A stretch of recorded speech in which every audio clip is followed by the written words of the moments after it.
चला आता आपण महादेवाला चाललेलो आहे. तो वड्यापाशी आलेला आहे. हे बाई पाठीमागे रस्ता महादेवाला निघालेलो आहे. महादेवाला चाललेलो आहे. चला महादेवाला ह्या रस्त्यावर आलेलो आहे. महादेवाकडे जाण्यासाठी संपूर्ण डांबरी आहे. एकदम कच्चा रस्ता नाही, डांबरी. ही महादेवाला तो रस्ता. हा रस्ता देहरेमाळा आणि हा रस्ता खवासपूर. ही रस्ता खवासपूरला जातो. नवीन डांबरी झालेली आहे. नवीन महादेवाला एकदम टकाटक रस्ता आहे. महादेवाला जाण्यासाठी टकाटक. आत्ता एप्रिल महिना चालू असल्यामुळे बघा उन्हाळ्याची झळे चौकड गावात वाढलेला आहे. उन्हाळा एप्रिल महिना चालू असल्यामुळे आत्ता एप्रिल महिना चालू असल्यामुळे बघा चौकड गवत वाढलेलं आहे. एकदम उन्हाच्या झळे आहेत. आता इथून 2 किलोमीटर महादेवाचं मंदिर राहिलेले आहे. 2 किलोमीटर इथून साधारणपणे 2 किलोमीटर.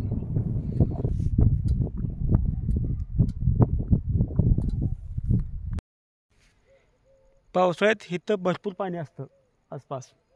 आता उन्हाळा असल्यामुळं ही कोरडा वडा पडलेला आहे.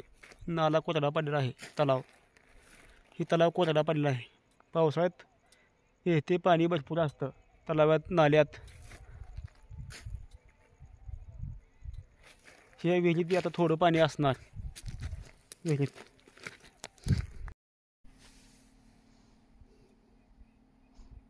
आता मोटर चालू आहे. पाणी विहिरीत पण एकदम प्युअर पाणी, गोड. ही एकदम प्युअर. या विहिरीचं पाणी खडकातल एकदम प्युअर पाणी, गोड या विहिरीचं. हे बघा, ही आपल्या खवासपूर गावातील लोकांचीच बाग आहे आंब्याची.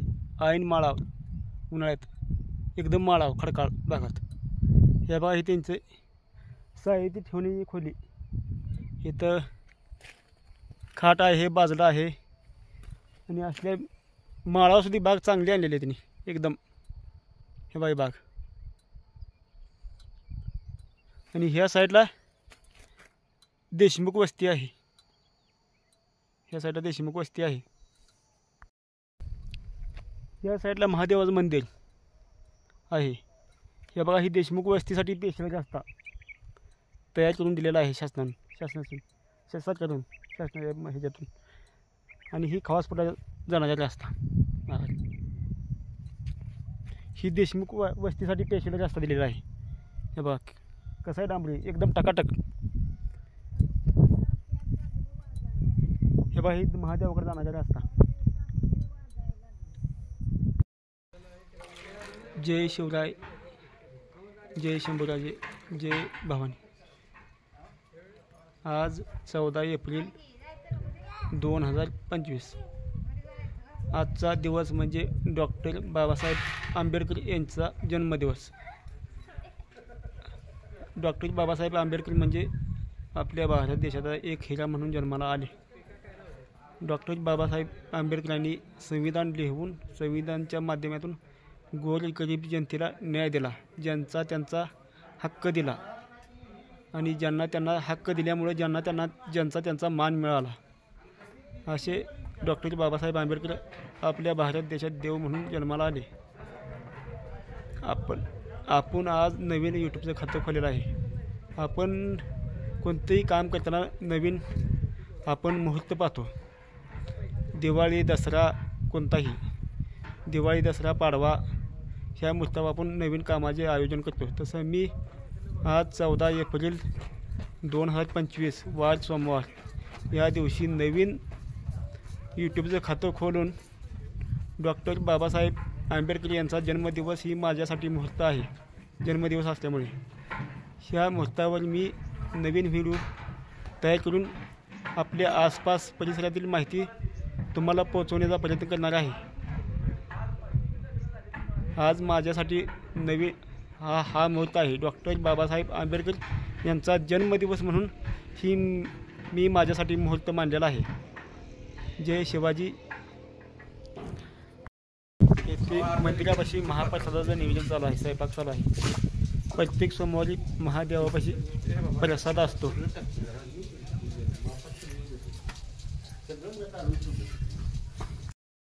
तुम्ही कोणत्याही ठिकाणाहून येऊ शकता, रस्त्याची काही अडचण नाही। पडत्या पावसात जरी आला तरी येऊ शकता। रस्ता देवळापतवर डांबरी झालेला आहे। जरी तुम्ही कोण लोक आटपाडी पंढरपूर भिवघाट पंढरपूरला जात असाल, दिगंचीला न जाता त्या रस्त्याने पंढरपूरला तुम्ही जाऊ शकता। एकदम शॉर्टकट, साधारणपणे 7 ते 8 किलोमीटर हे अंतर जवळ पडतं आहे दिगंजीपेक्षा। समजा आटपाडी ह्या साईडून कोणी येत असतील, लोक पंढरपूरला जाणारे असतील, त्यांनाही एकदम जवळचा रस्ता आहे आणि एकदम शॉर्टकट। ज्या लोकांना भावी बघताना आटपाडीहून येतात त्या लोकांसाठी ही रस्ता चांगला आहे। हिकन दिगंची माझी ज्या लोकांना येत असेल, हा रस्ता उंबरगाव माझी चांगला आहे आणि ह्या रस्ता कटपळ माझी चांगला आहे। पंढरपूर महबूद ज्या भक्तांसाठी ही रस्ता चांगला आहे आणि ही रस्ता आटपाडी विठलापूर खवासपूर ह्या माझी यावे ज्यांना येत असेल ते एकदम जवळ।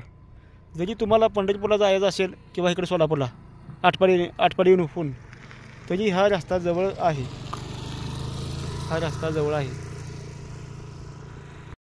आता आपण पुजारी मामाची मुलाखत घेत आहे देवळाबद्दल आणि इथले सर्व परिसराबद्दल। बोला मामा। हे असं पुरातन काळात तरी महादेव मंदिरची पंचलिंगी महादेव मंदिर याला नाव दिलेलं आहे पुरातन काळात, की एक पंचलिंगी दुंडा महादेव याला नाव कटपळ आहे, पण कटपळ नसून याला नाव आहे लटपळ। पुरातन काळातलं नाव लटपळ। इथं लोकवस्ती भरपूर होती। काही काळातून खवसखानानं खवसपूरला जे छावणी टाकली होती, त्या छावणी या काळात त्यांनी इथं ह्या मंदिरावर हल्ला केल्यावर इथं वयस्कर माणसं असल्यामुळं ह्यांनी इथला जागा स्थलांतरित केली ती। फार पूर्वी काळातली जवळजवळ 500-600 वर्षाच्या पाठीमागचा इतिहास आहे। काय बरं, 500 ही खवासखाननं ह्या देवळाची काय नुकसानकी केली का? नुकसान असे केली की 5 नंदी होती इथं बाहेरमध्ये, गाभाऱ्याच्या बाहेरच्या बाजूला मंदिर देवळाच्या समोर 5 नंदी असताना त्यांनी पहिला नंदीवर घाव घातली होती आणि नंदींची तोड बऱ्यापैकी म्हणजे त्यांची मुंडकी छाटली, काय नंदींची, काय नंदींचं कान तोडलं, काय नंदींची शिंग तोडली। असं करून पुन्हा त्यांना ती तिथं बाहेरचं करत करत त्यांनी आत गेली आणि पिंडीवर 3 जाग्याला असं घाव घातलं होतं। असं दगडी पिंड असताना सुद्धा म्हणजे हे आपले काय म्हणते ते त्याला आपल्या मला काय म्हणजे ते उच्चार होत नाही त्याचा, सुटकीचा भर केला, तिच्यावरती भार घातलं, म्हणजे असं घाव घातलं, भर काढून पिंड फोडली, असं तड गेलं म्हणजे असं तड गेलं त्याचं। त्यामुळं त्यांनी काय केलं त्या काळात, म्हणजे खवसखाना या काळात, म्हणजे याला झाली जवळजवळ 600-750 वर्ष होऊन गेली, म्हणजे साधारणपणे शिवाजी महाराजांच्या काळाच्या अगोदरची गोष्ट आहे। पण नंतर मग ती शिवाजी महाराजांनी त्यांनी त्यांचा इथं एक छावा टाकला होता, मग त्यांनी ती ताणून लावली इथून शिवाजी महाराजांनी किंवा आणखीन कोण असलेली त्यांनी ती ताणून लावली ती खवसपूर। बरं, आता ह्या महादेवासाठी आता इथून दुसरा पर्याय असा झाला की इथं लोक जेवणाचं जे चालू आहे सांगायचं तात्पर्य म्हणजे आज 5वं वर्ष चालू आहे। 2018-19ला जी चालू 18-19ला जी चालू झालं जेवण, म्हणजे कोरोनाच्या काळात, भर कोरोना या काळात जी चालू झालेली जेवण अद्याप आत्तापर्यंत कायमस्वरूपी 4-5 प्रसाद आपल्याकडे शिल्लक असतात। कायमच असं रुटीन नाही की 4-5 प्रसाद कायम शिल्लक टिकून असतात। हां, त्यामुळं त्यातून जे प्रसाद चालू आहे 18-19पासून ते अजून बंद नाही आज काळात। आणि दुसरी गोष्ट सांगायची म्हणजे लोकसंख्या इथं की 7-7:45ला आपण लोक थांबतात येऊन, 7ला आरती चालू होती, 7:15ला आरती संपती आणि 7:15-7:30ला जेवण चालू होतं, महाप्रसाद चालू होतो। अशी 400-450 लोकांचा प्रभाव असतो आणि जेवण चपाती भाजी भात वय काय वेळेला बंदी काढून असं जेवण ज्या त्या भक्ताच्या हिशोबाने जेवण देते भक्ताच्या परिस्थितीनुसार जेवण जेवण देते परिस्थितीनुसार जेवण राहतं. पण जेवण कसं बी असू द्या, पण हिथं एवढा मेळा गोळा होतोय की अपाट लोक येतात आणि देवाचं सत्पन बी आहे म्हणतात लोक. चांगलं पण आहेच, असल्याशिवाय एवढं चालत नसतं. जेवणाचं वगैरे काही सजासजी चालत नाही. देवानं कोणाला तर काहीतरी दिल्याशिवाय ती जेवण देत नाही. किंवा त्यांचं नवसं बी आहे, ती नवसं त्यांची पोरी झालेली बी आहेत काही लोकांची. एखादा अडकला असेल त्यात नाही असं नाही, त्याचं काहीतरी पारपतात नसेल नशिबातच नाही ते अडकलेलं असं. देवाला बी काय दोष जमत नाही. देवाला दोष देणं काय चुकीचं काय नसेल. तिथं पाण्याची परिस्थिती कशी आहे म्हणजे आपल्याला जरा भक्तांसाठी सांगता म्हणजे कसं होते सांगता हे सोयीता सांगता येत ना. 11 होल झाले तर पण पाण्याचा प्रभाव फक्त देवाच्या आंघोळीपुरतं सकाळी एक 10 घागरी पाणी निघतं. आत्ता रोग कंडिशन म्हणजे पावसाळ्यात असतं बऱ्यापैकी पाणी, पण उन्हाळ्यात मात्र पाण्याचं टँकर द्वारेच चालू असतं. टँकर आता इथं रस्त्याचा प्रॉब्लेम मिटलेला आहे. आता म्हणजे दुसरी गोष्ट सांगायची म्हणजे आता काय झालंय, असं एक 6 किलोमीटर असा रस्ता झाला आहे की वन टाइम कधी कटपळवरनं निघालं मधनं आटपाडीला जर जायचं म्हणलं तर आटपाडीपर्यंत टोटल ही डांबरी रोड जबरदस्त वाहतो. जबरदस्त रात्री 2 वाजता उठा, 3 वाजता उठा, 1 वाजता उठा, कधी उठा रस्त्याने वाहन चाललेलं दिसतंच. या नवीन रोड झाल्यामुळे दिगंची वर्ण जाण्यापेक्षा लोकांना आटपाडी मार्गी खवसपूर मार्गी विठलापूर मार्गी आटपाडी बेवघाट पुढं कुठे बी जाऊ शकतो माणूस. रात्री अपरात्री कधी बी आला तर त्रास काय होत नाही, त्यांना बी त्रास नाही काय. आणि रस्ता टॉप झाल्यामुळे माणूस कुठनं बी शिरू शकतो. आता इथे एवढंच म्हणणार की इथं पाण्याची जरा चिंता आहे बघताच नाही. पाण्याची लई भयंकर चिंता आहे. पण ती कोणत्या तरी नागरिकांनी पाण्याला भाविक भक्तांनी त्याला सामील होऊन जाणार. एखादा पॉईंट घ्यावा, पॉईंट काढून ठेवलेला आहे. पैशाअभावी ही पॉईंट राहिलेला आहे म्हणजे तटीव आहे. भाविक भक्तांची पैशांनी जरा मदत केली पाहिजे अशी हे अपेक्षा आहे. भाविक भक्तांनी देऊन किंवा एखादा मोठा कोणतरी तयार होऊन आपलं कोणीतरी त्याचं डोळं उघडावं असं आमची अपेक्षा आहे पुजाऱ्यांची. आणि याला खर्च बी काही कमी नाही, जातात 70-80 हजार रुपये जातात पॉईंट घ्यायला. मोटर आपल्याकडे आहे शिल्लक ऑलरेडी, पण कमीत कमी 700 फूट पॉईंट नाही नंतर 70-80 हजार रुपयाची गरज आहे आता पैशाची. बरं, ज्या लोकांना अन्नदान करायचं आहे त्यासाठी नंबर सांगायचा होतो, मोबाईल नंबर सांगा तुमचा. ज्या लोकांना जे आपलं जे दान करायचं आहे त्या माणसाने लोकांनी काय करावं, भक्तांनी भाविक भक्तांनी माझा नंबर एक देतो, त्या नंबरवर कॉन्टॅक्ट साधावा. कसा तर घ्या नंबर देतो 9112 82 51 25 हा नंबर ही करा, डायल करा आणि त्याच्यावर मला कॉन्टॅक्ट साधा. मी महादेवात पुजारी इथं असतोय, माझ्याशी कॉन्टॅक्ट साधला तर सर्वांनी बुकिंग केल्या जाईल त्यांचं. आणि त्यांचा ज्यावेळी नंबर येईल त्यावेळी त्यांना मी फोन करून सांगितलं जातं. चालते. आता इथं ह्यांची मुलाखत आपण इथं थांबवूया आणि आता इथला व्हिडिओ नंतर आपण बनवू थोडा. काय देवळाची तुम्हाला औषध दाखवतो, जी तोडफोड केलेली आहेत ती औषध मी दाखवतो तुम्हाला. ओम नमः शिवाय, ओम नमः शिवाय.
ह्या व्हिडिओमध्ये एखादी चुकी झाली असेल तरी सर्वांनी मान्य करून घ्यावे ही विनंती दुरुस्त करून घेण्यात येईल. ह्या व्हिडिओमध्ये एखादी चुकी झाली असेल तरी मान्य करून घ्या, दुरुस्त करून घेतो.